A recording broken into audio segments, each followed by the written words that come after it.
जय हनुमान ज्ञान गुण सागर। नमस्कार, मैं हूं नवजोत और धर्म की इस खास पेशकश में आपका स्वागत है। मंगलवार यानी पवन पुत्र हनुमान की आराधना का दिन। इस दिन मंदिर में भगवान को चोला और सिंदूर चढ़ाकर आप आशीर्वाद तो लेते ही होंगे, लेकिन हम आपको दर्शन कराएंगे हनुमान के कुछ ऐसे धाम के जहां रुद्रावतार हनुमान का किया जाता है शिव शंकर की तरह अभिषेक। तो सबसे पहले चलते हैं उज्जैन, जहां होता है जल से भगवान का अभिषेक।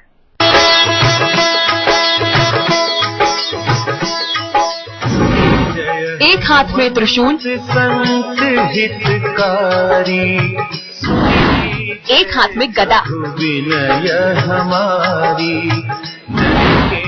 शिवलिंग सा है स्वरूप। लंबन कीजय, जलाभिषेक से होते हैं प्रसन्न, सुख दीजय। नारियल चढ़ाने से पूरी करते हैं मुराद। जैसे कूदी सिंधु के पारा। भक्तों के भक्त हनुमान की आराधना का ये विधि विधान आपने शायद ही कहीं देखा होगा। जल की धार से होता है यहाँ बजरंग बली का अभिषेक। रुद्रावतार महावीर की यहाँ जल से ही की जाती है आराधना। जल की ये धार जैसे जैसे भिगोती जाती है हनुमान जी को, भक्तों की मनोकामनाओं को मिल जाता है भगवान का आशीर्वाद। ये उज्जैन के खेड़ापति हनुमान है। खेड़ा जिसका अर्थ है उजाड़ वीरान। क्या है भगवान के इस नाम की कहानी और यहाँ कैसे आए हनुमान? ये कहानी तो हम आपको सुनाएंगे ही, लेकिन पहले जरा इनके इस मनमोहक रूप को तो निहार लीजिए।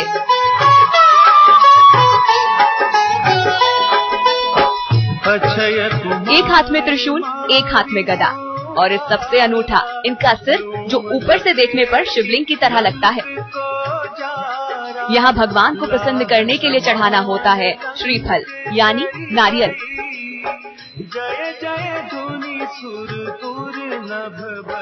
कई वर्षों से लोग श्रीफल रख के अपनी मन्नत को पूर्ण करते हैं। यहाँ पे आते हैं बच्चे जिनको नींव पैदा होते हैं, वो भी यहाँ बहुत भरी जाती है। उनको बच्चे की प्राप्ति होती, पुत्र की प्राप्ति होती है।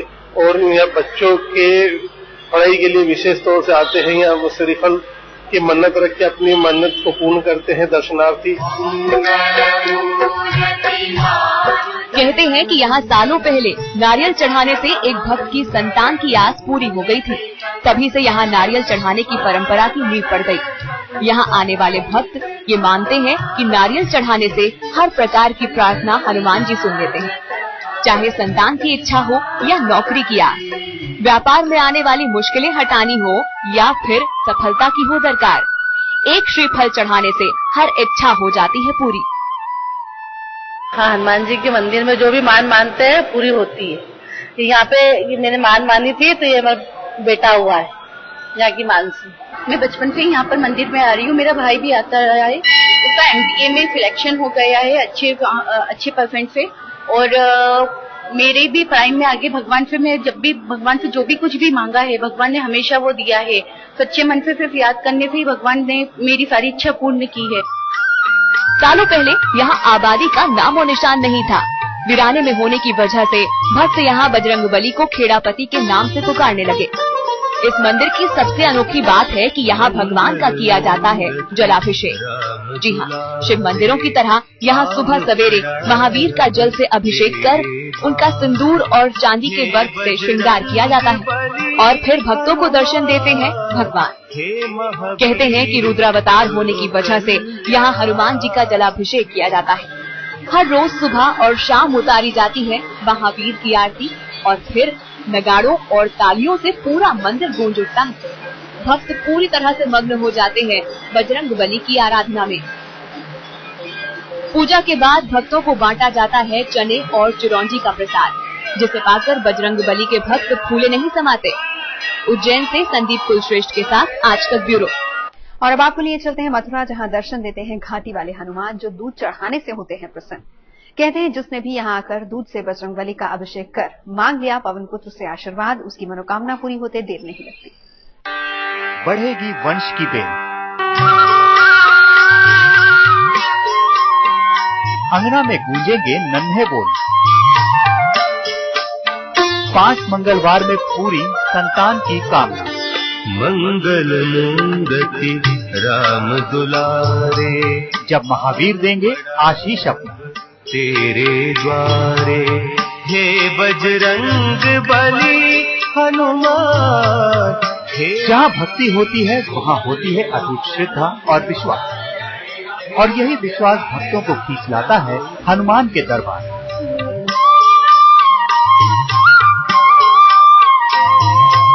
मथुरा के हनुमान मंदिर में भक्त अपने मन में अनगिनत कामनाएं लेकर आते हैं और शीश झुकाकर उनके पूरी होने की प्रार्थना करते हैं। दुखियों का तूने काज सवारा। दूध से होते हैं बजरंग बली प्रसन्न, हर इच्छा हो जाती है पूर्ण। दुखियों का तूने काज सवारा। इस मंदिर में बजरंग बली की बिल्कुल अनोखी मूर्त है। यहाँ बजरंग बली को दूध और चांदी का वर्क चढ़ाया जाता है। सबसे पहले भगवान की मूर्त पर सिंदूर का लेप लगाया जाता है, फिर उन्हें चांदी के वर्क में लपेट दिया जाता है। पवन पुत्र के इस दरबार में भक्त दूध का अभिषेक कर लगाते हैं अपनी गुहार। आन पड़ा अब तेरे द्वारे। बाबा की बहुत महिमा अलग ही है कुछ। और जब मैं भी 2006 से आ रही हूँ, मेरी पहले काफी तबीयत खराब रहती थी, लेकिन जब से मैं बाबा के मंदिर में आने लगी हूँ तबीयत में सुधार होता चला गया और वैसे भी बिजनेस वगैरह में भी काफी तरक्की हुई है।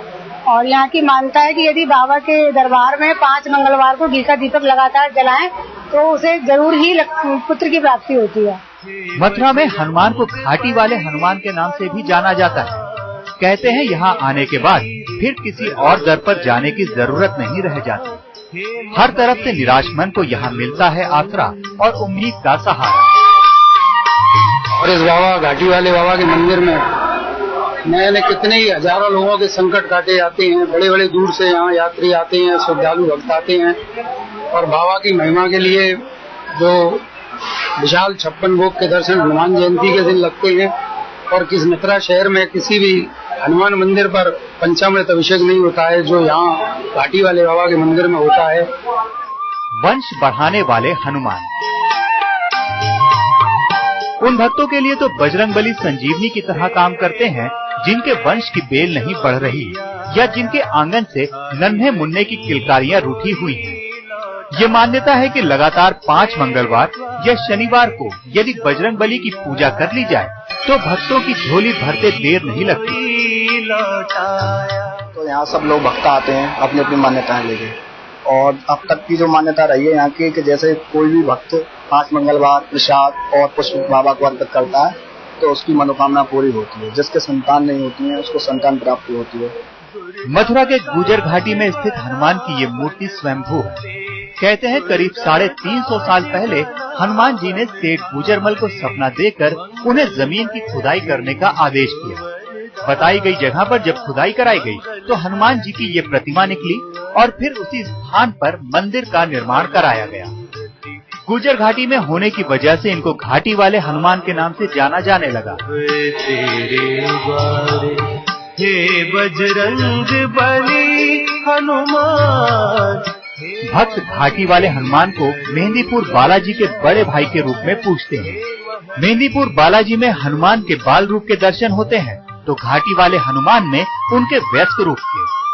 दोनों ही रूप भक्तों का कल्याण करते हैं और भर देते हैं उनकी झोली में ढेर सारी खुशियाँ। मदन गोपाल शर्मा, मथुरा, आज तक।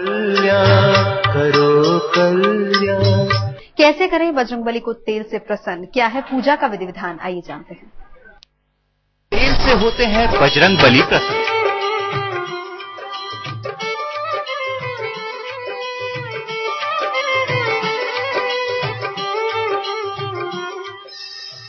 कर देते हैं 5 मंगलवार में इच्छा पूरी। नंदन सुन लो मेरी पुकार, मिल जाती है कष्टों से मुक्ति।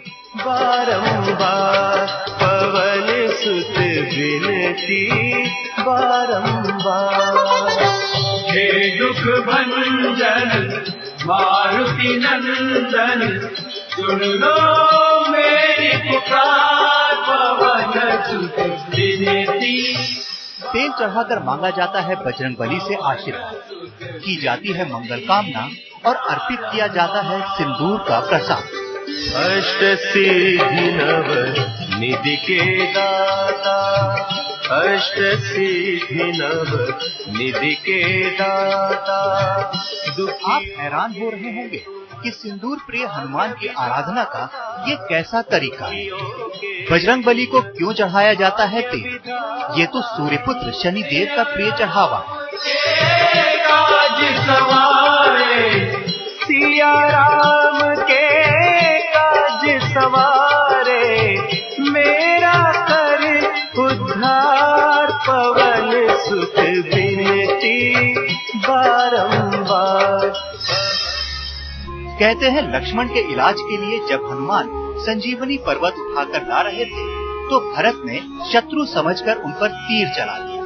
तीर संकटमोचन के पैर में लगे और वो घायल होकर गिर पड़े। उनके मुख से श्री राम का नाम निकल रहा था। भरत समझ गए कि उन्होंने गलत जगह निशाना लगा दिया। कहते हैं तब हनुमान का इलाज करने के लिए उनके घाव भरने के भरत ने रुई में डुबोकर सरसों का तेल लगाया। तभी से यहाँ हनुमान को सरसों का तेल चढ़ाए जाने की परंपरा शुरू हो गई। मंगल मूर्ति राम दुलारे, आन पड़ा अब तेरे द्वारे। हे बजरंग बली हनुमान, हे महावीर करो कल्याण, हे महावीर करो कल्याण। गोधरा के जाम्बू घोड़ा के जंगलों में बना है हनुमान का ये मंदिर। यहाँ भगवान को जंड हनुमान के नाम से जाना जाता है। यहाँ भगवान को सिर पर नहीं पैर पर तेल चढ़ाया जाता है। इनके चरणों में तब तक तेल उड़ेला जाता है जब तक शनि तक तेल ना पहुँच जाए। हे जगवंदन केसरी नंदन। कहते हैं ऐसा करने से 5 मंगलवार या शनिवार के भीतर भक्तों की सभी इच्छाएं पूरी हो जाती हैं। भगवान के दरबार में कोई विदेश जाने की इच्छा लेकर आता है तो कोई संतान की आस लगाए आता है।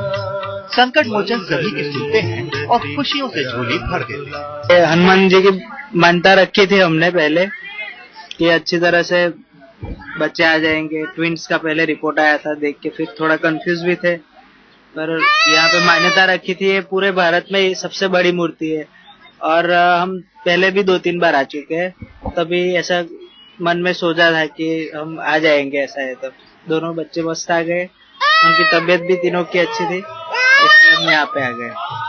जंड हनुमान की मूर्ति का आकार भी भक्तों को अपनी ओर खींचता है।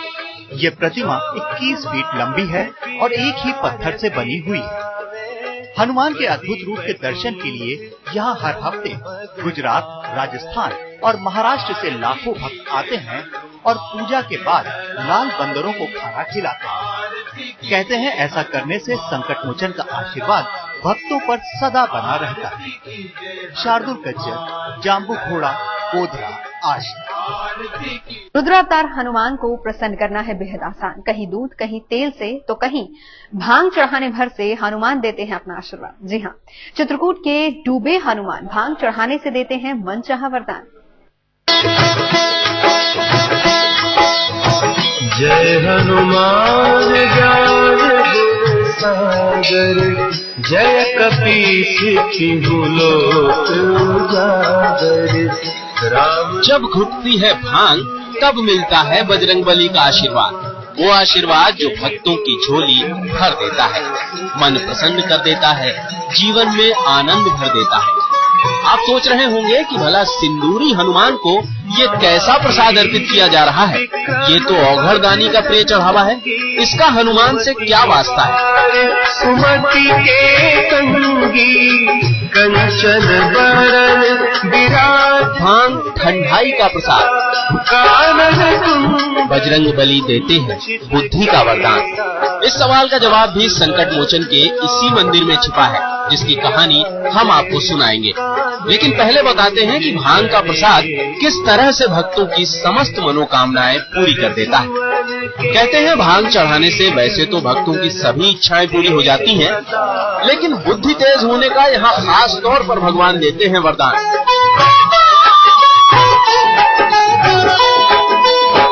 विद्यावान चित्रकूट के बूढ़े हनुमान राम नाम से प्रसन्न होते हैं बजरंग। चित्रकूट की पहाड़ियों में बने हनुमान मंदिर को भक्त बूढ़े यानी डूबे हनुमान के नाम से पुकारते हैं। ये मान्यता है कि अगर यहाँ हनुमान जी की पूजा अर्चना कर राम नाम की कागज की माला चढ़ा दी जाए तो बुद्धि तेज होने में समय नहीं लगता। पुरानी मूर्ति है, गंगा जी में डूबी हुई मूर्ति मिली थी। गांव वालों ने जाकर महान जी को बतलाया सीतापुर खाकी अखाड़े में कि वहाँ गंगा जी पर मूर्ति डूबी हुई है। तो वहाँ के महाराज जी ने कहा मूर्ति को उठा करके आप लोग ऊपर पधरा दीजिए। चित्रकूट में हनुमान जी को बूढ़े यानी डूबे हनुमान क्यों कहा जाता है, ये कहानी भी बड़ी रोचक है। कहते हैं आज से करीब 300 साल पहले एक संत मंदाकिनी नदी के तट पर स्नान करने आया करते थे। एक दिन उन्होंने जैसे ही नदी में डुबकी लगाई वो एक पत्थर जैसी चीज से टकरा गए, जो दरअसल हनुमान जी की मूर्ति थी। बाद में इस मूर्ति को निकालकर बाहर स्थापित किया गया और भक्त इन्हें बूढ़े हनुमान के नाम से पुकारने लगे। क्या है कला में पारंगत होने का मंत्र, बताएंगे बिरला मंदिर के प्रमुखाचार्य रविंद्र। प्रणाम। मेरे भाई बहन, आज का मंत्र नटराज मंत्र, इसको प्रयोग करते हैं कलाओं में पारंगत होने के लिए। कई कलाएं होती हैं, अभिनय कला होती है, गायन कला होती है, चित्रकला होती है। कई लोगों की कला में रुचि होती है लेकिन पारंगत नहीं हो पाते हैं, अर्थात उस कला को प्रारंभ तो करते हैं लेकिन उसके पार नहीं पहुंच पाते हैं, इसलिए इसका प्रयोग करते हैं। ऐसा प्रयोग करें इसका शांत भाव से, तो आप देखेंगे आप कलाओं में शीघ्र पारंगत हो जाए। चाहे नृत्य कला हो, चाहे आपकी चित्रकला हो, चाहे कोई और कला हो, उस कला में पारंगत होने के लिए इसका प्रयोग करते हैं। पहले मैं मंत्र निवेदन करता हूं, फिर इसकी विधि बताता हूं। मंत्र है प्रभो तत्प्रसादेन सिद्धि भवतु मे सदा। इसका भाव है नटराज, हे भगवान शिव, आपकी कृपा से मुझे सिद्धि मिले, मुझे सफलता मिले, मैं कलाओं में पारंगत हो जाऊं। इसका प्रयोग करें बहुत शांत भाव से। संध्या के समय, शाम का समय होता है 5 से 7 बजे के बीच का समय संध्या समय होता है। संध्या समय उत्तर को मुख करके बैठ जाएं और बहुत शांत भाव से अच्छे मन से भगवान नटराज को, भगवान शिव का स्मरण करें और बहुत शांत भाव से आप 7 दिन तक इसका जप करें, उच्चारण करें, तो आप देखेंगे आप धीरे धीरे कलाओं में पारंगत होते जाएंगे, कलाएं आपके पास आती जाएंगी और कलाओं में आप निपुण हो जाएंगे। एक बार मंत्र में पुनः निवेदन करता हूं। मंत्र है प्रभो त्वत्प्रसादेन सिद्धि भवतु मे सदा। मित्रों, उसका जप करें और हम कामना करते हैं कि आप कलाओं में पारंगत हों, प्रवीण हों, निपुण हो जाएं।